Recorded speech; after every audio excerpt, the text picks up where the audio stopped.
ಎಲ್ಲರ ಪ್ರಯತ್ನ ಮಾಡಾಯ್ತು. ಕೈಯಾಕಿ ಹೋದಂತೆ ಊಟ ಮಾಡೋದಕ್ಕೆ ಬಂದಾಗಾಯ್ತು. ಈ ಸಮಯದಲ್ಲಿ ನಮ್ಮದಾದ ಪಾಠ ಬರೋ ಒಂದು ಪ್ರಯತ್ನ ಉಂಟು. ನಾವು ನಮ್ಮ ಮೇಲೆ ವಿಶ್ವಾಸ ಪಾಂಡವರು ಕೈ ಹಾಕಲಿಲ್ಲ ಅಂತ ಆಗುವರು. ಹೌದು, ನಾವು ಬಂದು ನಾವು ನಮ್ಮಷ್ಟಿಗೆ ಹೋದಂತ ಆಗ್ಲಿಕ್ಕಿಲ್ಲ. ನಮ್ಮ ಪ್ರಯತ್ನ ಉಂಟು, ಅದನ್ನು ಮಾಡ್ತೇನೆ. ಒಂದು ವೇಳೆ ನನ್ನ ತಪ್ಪಿಲ್ಲ ಅಂತ ಆದ್ರೆ ಅವಳನ್ನು ಬಿಡುದಿಲ್ಲ. ಈ ಪ್ರತ್ಯೇಕ ಅವಳನ್ನು ಪುಡಿ ಬರ್ತೇನೆ, ನೋಡ್ತೇನೆ.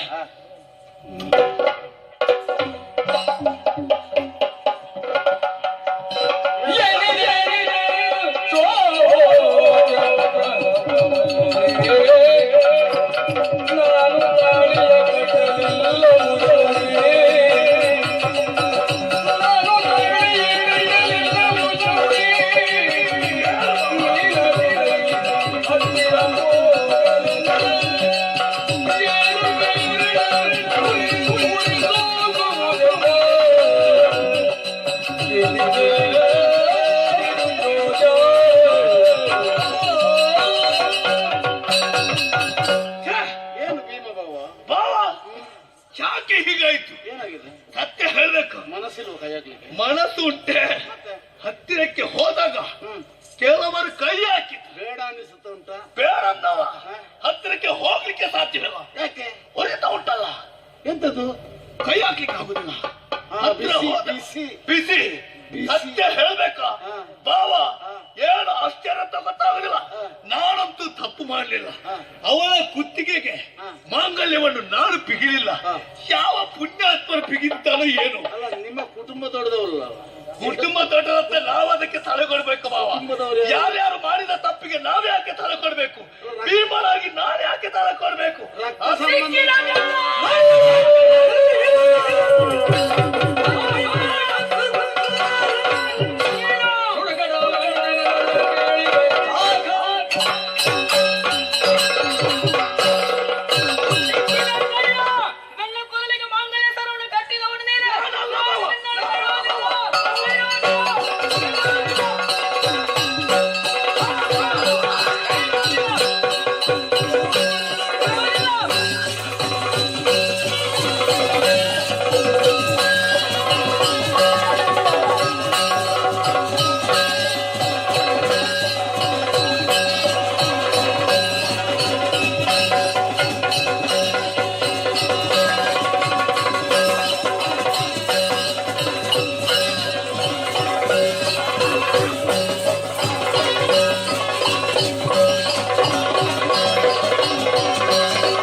ಅವಳ ಮನೆ ದುಡಿ ಆಗ್ತಿದೆ. ನಿಮ್ಮ ಭಯ ಅಂದ್ರೆ ಎಷ್ಟು ಅಂತ ಗೊತ್ತಾಯ್ತು. ಅಲ್ಲ, ಇವಳು ನಮ್ಮ ಬೆನ್ನು ಬಿಡುವುದಿಲ್ಲ. ಇವಳನ್ನು ಸುಲಭವಾಗಿ ಗೆಲ್ಲುವುದಕ್ಕೆ ಸಾಧ್ಯವಿಲ್ಲ. ಆದ್ದರಿಂದ ಮಾಯಾಗ್ರಹವನ್ನು ನಿರ್ಮಾಣ ಮಾಡುತ್ತೇನೆ. ಅದರೊಳಗೆ ನಾವೆಲ್ಲ ಹೋದ ಹಾಗೆ ನಟನೆ ಮಾಡಬೇಕು. ಆ ಹೊರದ್ವಾರದಿಂದ ನಾವು ಹೊರಗೆ ಬರಬೇಕು. ಆಮೇಲೆ ಇವಳು ಒಳ ನುಸಿದ ಮೇಲೆ ನಾವು ಆ ಬಾಗಿಲನ್ನು ಭದ್ರಗೊಳಿಸುವ.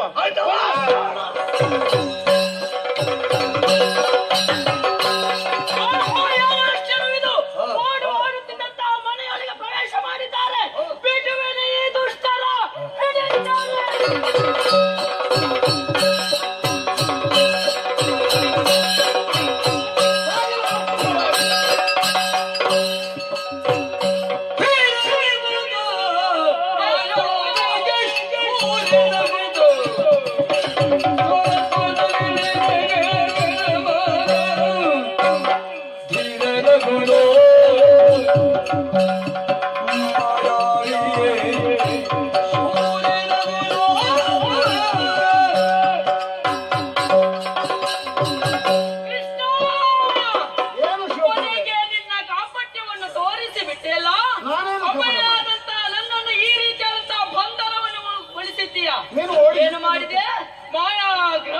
ಸೃಷ್ಟಿ ಮಾಡಿ ಹಾ. ಅದರೊಳಗಿರುವಂತೆ ಮಾಡಿದೆ. ಹೌದು. ಇದೋ ಹಾ. ನಿನ್ನ ಕಾಪಟ್ಯತನ ಹೌದು, ವೀರನ ಹೌದು ತಪ್ಪಿಕೊಂಡಿದ್ದೇನೆ. ಆದ್ರೆ ಈ ಕಾಲದಲ್ಲಿ ನನ್ನನ್ನು ಬಂಧಿಸಿದ್ಯಾ. ಒಂದು ವೇಳೆ ಈ ಬಂಧನದಿಂದ ಮುಕ್ತಿಗೊಳಿಸಿದ್ರೆ ನಿನಗೆ ಸರಿಯಾದ ಮಾಡಿಸುವಂತೆ. ನೀನು ಸ್ವಲ್ಪ ತಾಳ್ಮೆಯಿಂದ ನಾನು ಇರ್ಬೇಕು. ಅಗತ್ಯ ನನಗೆ. ಅಲ್ಲಿ ಬಾಗಿಲೋಡೆ ಐತಲ್ಲ ನೋಡು ಹಾ. ಸಿಂಹಿಣಿಯಾಗಿ ಆಗಿದ್ದಾನೆ. ಹೌದು, ಕೆರಳಿದ. ಬಹಳಷ್ಟು ಕೋಪ. ಓ ಶಿವಪ್ರಭೆ, ಏನು? ಆಗಿದ್ದೆಲ್ಲ ಆಗಿ ಹೋಯಿ ಆಹಾ. ಹೇಳ್ತಾರಲ್ಲ ಬಲ್ಲವರು. ಆದದು ಒಳ್ಳೆಯದಕ್ಕೆ ಅಂದ್ರೆ ಯಾವುದು? ನಿನ್ನ ಕೊರಳಿಗೆ ಮಂಗಲ ಸೂತ್ರವನ್ನು ಕಟ್ಟಿದವ ಯಾರೋ ಪಾಪಿ. ನಾನಲ್ಲ. ನೀನಲ್ಲ ಅಂತ ಗೊತ್ತಾಗಿದೆ. ನಾನು ಕೂಡ ಅಲ್ಲ. ನೀನು ಹೌದು ಅಂತ ನಾನು ನಿಜಪಡಿಸ್ತೇನೆ. ನನಗೆ ಗೊತ್ತಿದೆ.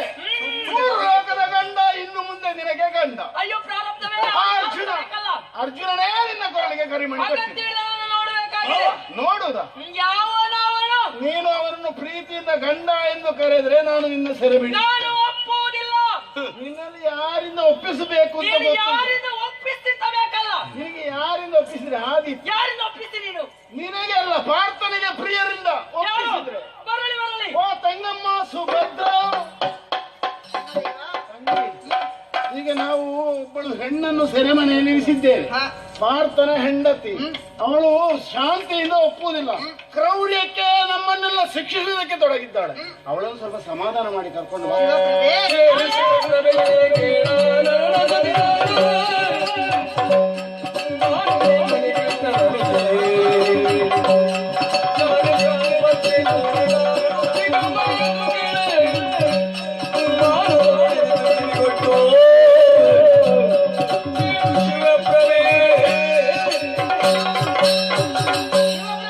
ಯಾರು ನೀನು?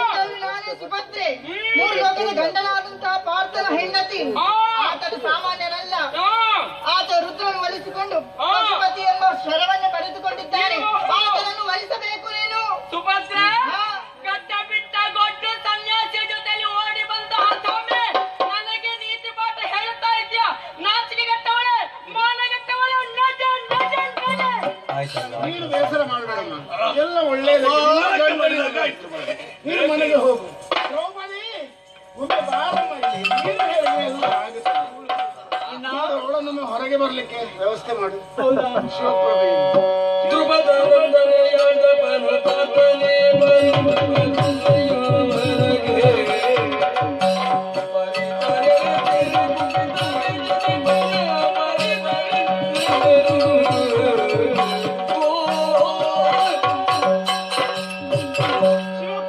ನೀನು ಯಾರು? ನಾನೇ ದ್ರೌಪದಿ. ಆಹಾ. ಪಾರ್ಥ ಭಾಷೆಯ ಬಗ್ಗೆ ನಿನಗೆ ತಿಳಿದಿಲ್ಲ ಅಂತ ಕಾಣ್ತದೆ. ಕೇವಲ ಒಂದೇ ಒಂದು ಉದಾಹರಣೆ ಕೊಡ್ತೇನೆ. ಏನದು? ಈ ಹಿಂದೆ ನನ್ನನ್ನು ಸತಿಯನ್ನಾಗಿ ಪಡೆಯುವಲ್ಲಿ ಯಂತ್ರವನ್ನು ಭೇದಿಸಿ ಪರಾಕ್ರಮವನ್ನು ತೋರಿಸಿದವರು ಅವರಾಗಿದ್ದಾರೆ. ಅವರನ್ನು ವರಿಸು ನೀನು. ದ್ರೌಪದಿ, ಏನು? ಈ ಪ್ರಪಂಚದ ರೂಢಿ ಏನು? ಏನು? ಒಂದು ಗಂಡನಿಗೆ ಒಂದು ಹೆಣ್ಣು. ಆದ್ರೆ ನಿನ್ನ ವಿಚಾರವನ್ನು ಯೋಚಿಸು. 5 ಗಂಡಂದಿರಿಗೆ ನೀನು ಒಬ್ಬಾಕೆ. ನಾಚಿಕೆ ಕೆಟ್ಟ, ಮಾನ ಮರ್ಯಾದೆ ಕೆಟ್ಟವಳ. ಅವಳು ಹೇಳಿದ್ರೆ ನೀನು ದೊಡ್ಡ ವಿಷಯ ಮಾಡಬೇಡ. ಆಗ್ಲಿಲ್ಲ ನನ್ನಿಂದ. ನನಗೆ ನೀವು ಗೊತ್ತಿಲ್ಲ 5 ಗಂಡಂದಿರುತ್ತ. ಅವಳು ಹೇಳಿ ಆಗ್ಬೇಕು. ವಿಷಯ ಅಲ್ಲ. ಯಾರೆಲ್ಲ ಬರ್ತಾರೆ? ನಿನಗೆ ಯಾರಿಂದ ಕರೆಸಿ ನಿನ್ನನ್ನು ನಿನ್ನ ಕೆಲವು ಮಂದಿ ಬಂದ್ರಲ್ಲ, ಹಾ. ಅವರಿಂದ ಯಾರಿಂದಲೂ ಸಾಧ್ಯವಿಲ್ಲ. ಮತ್ತೆ ಯಾರು ಆಗಬೇಕು? ಬರುವುದಿದ್ರೆ ಕೈಲಾಸಪತಿಯಾದಂತ ಈಶಾ, ಸತ್ಯಲೋಕೇಶನ ಅಂತ ತಮ್ಮ, ಈವರು ಬಂದ್ರೆ ನಾನು ಒಪ್ಪಿಕೊಳ್ಳುತ್ತೇನೆ. ಅವರನ್ನೇ ಮನಸಾರ ಭಕ್ತಿಯಿಂದ ಕರೆಸಿಕೊಳ್ಳಬೇಕು.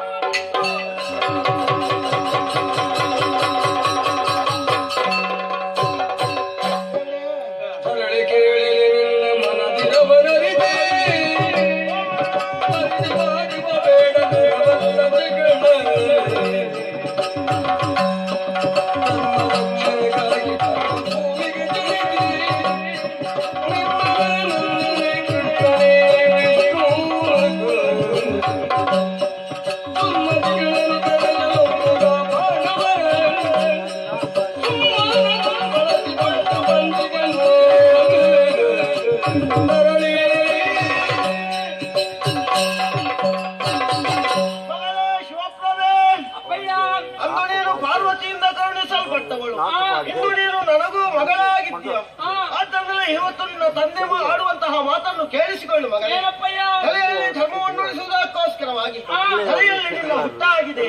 ಈ ಹೊತ್ತು ಪಾರ್ಥನೇ ನಿನ್ನ ಗಂಡನನ್ನು ಒಪ್ಪಿಕೋ ಮಗಳೇ. ಅಪ್ಪಯ್ಯ, ನಾನು ಒಪ್ಪಿಕೊಳ್ಳಬಹುದು. ನಿಮ್ಮ ಬಳಿಗೆ ಬರುವುದಕ್ಕೆ ಈ ಮಹಾ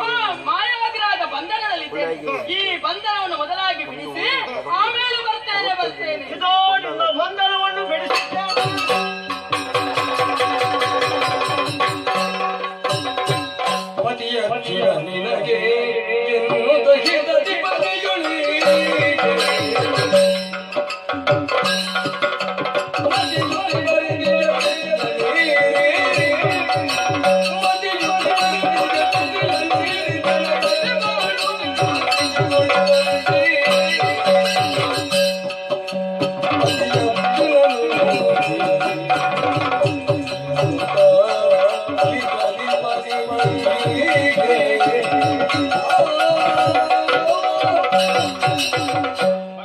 ತ್ರಿಮೂರ್ತಿಗಳೇ, ನೀನು ಜನ್ಮ ತಾಳಿದಂತ ಸಂದರ್ಭದಲ್ಲಿ ನಿನ್ನ ಅನೆಯಲ್ಲಿ ಬರೆದವನೇ ನಾನು. ಅರ್ಥವಿಸಿಕೊಂಡಿದ್ದೇನೆ. ಆದ್ದರಿಂದ ಮಾಸ್ತರನ್ನೇ ನೀನು ಮದುವೆಯಾಗುತ್ತಮ್ಮ. ಈಗೆಲ್ಲವೂ ಅರ್ಥವಾಯ್ತಪ್ಪ. ನನ್ನ ಮದುವೆ ಆಗ್ಬೇಕಾದ್ರೆ ನಾನು ಇಷ್ಟೊಂದು ಭಾಗ್ಯವನ್ನು ಮಾಡಿದ್ದೇನೆ.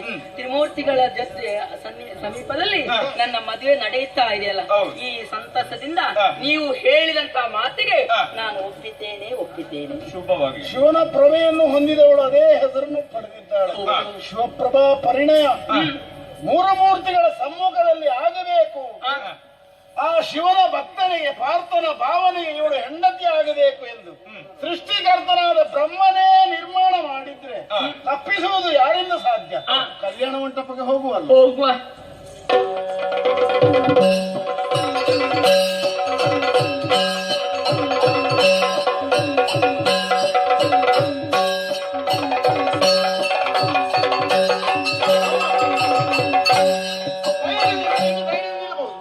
ಶಿವಪ್ರಭೆ ಇದ್ದಾಳೆ. ನನಗೆ ಪಾಲು ಬೇಡ, ಹುಡುಗಿ ಬೇಡ ಅಂತ ಮಾತ್ರ ಹೇಳುದಿಲ್ಲ. ಯಾಕೆ? ಹುಡುಗಿ ಬೇಕು. ನೀನು ಕಟ್ಟಿದ ಮಂಗಲ ಸೂತ್ರ ಹೌದಪ್ಪ. ಮೂರು ಮೂರ್ತಿಗಳೇ ಅನುಗ್ರಹಿಸಿದ್ದಾರೆ. ಅವಳು ಹೇಳಿದ್ದಾಳೆ ನನ್ನ ಪ್ರಾರಬ್ಧ ಕರ್ಮ ಅಂತ. ಇನ್ನು ನಿಮಗೆ ಅವಳು ಮಾಡ್ಬೇಕು. ಮತ್ತೆ ನಾಳೆ ನನಗೆ ನನ್ನ ಪ್ರಾರಬ್ಧ ಕರ್ಮ ಅಂತ ಆಗಬಾರ್ದು. ಅಲ್ಲ, ಹಸ್ತಿನಾವತಿಯ ಪಾಲು ಬೇಡಲ್ಲ, ಭೀಮ ಪಾರ್ಥರ ನೀವು ಪಾಲು ಅಂತ ಅವನು ಎಳೆದಾಡಿದ್ದೀರಿ. ಇಲ್ಲ ಸ್ವಾಮಿ, ಹಾ, ಒಮ್ಮೆಗೆ ಹೇಳಿದ್ದೇನೋ ಹೌದು. ಇನ್ನು ಹೆಣ್ಣು ಹುಚ್ಚು ಇಲ್ಲಿಗೆ ನಿಲ್ಬೇಕು ನಿನ್ನದ್ದು.